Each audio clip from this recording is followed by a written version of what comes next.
Pinagbabakas ng MMDA ang mga nakahambalang sa bangketa sa Quezon City. Pati po mga sinampay ay hindi na nila pinatawad.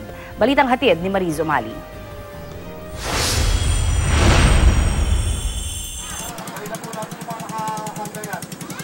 Paulit-ulit na lang po tayo, hindi po tayo natututok.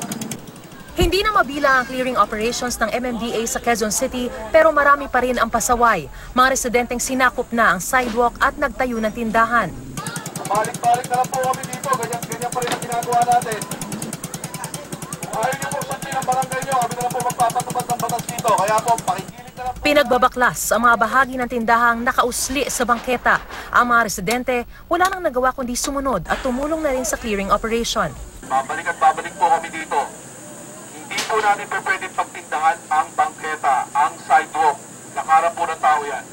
Tinanggal ang mga lonang nakasabit, pati mga sinampay. Matagal na po natin pinag-usapan to, yung mga nakasampay na yan, bawal po yan. Hindi rin nakaligtas sa mga kulungan ng asong nakahambalang sa bangketa. Pinatanggal ang mga ito at pinapasok sa bahay ang mga aso. May mga sasakyan na namang hinatak.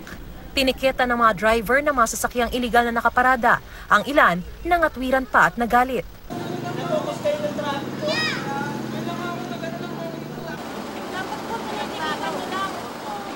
Ang jeep na ito na ginawang karinderya, hindi rin nakaligtas.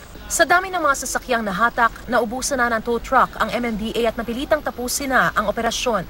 Ayon sa MMDA, kakausapin nila ang mga opisyal ng barangay sa Project 6, Nia Road at Agham Road dahil sa paulit-ulit na problema ng mga nakaharang sa bangketa. Yung mga barangay chairman, kapag na-turn over na po natin sa kanila yan, responsibilidad na ho nila na i-maintain. Mariz Umali, GMA News.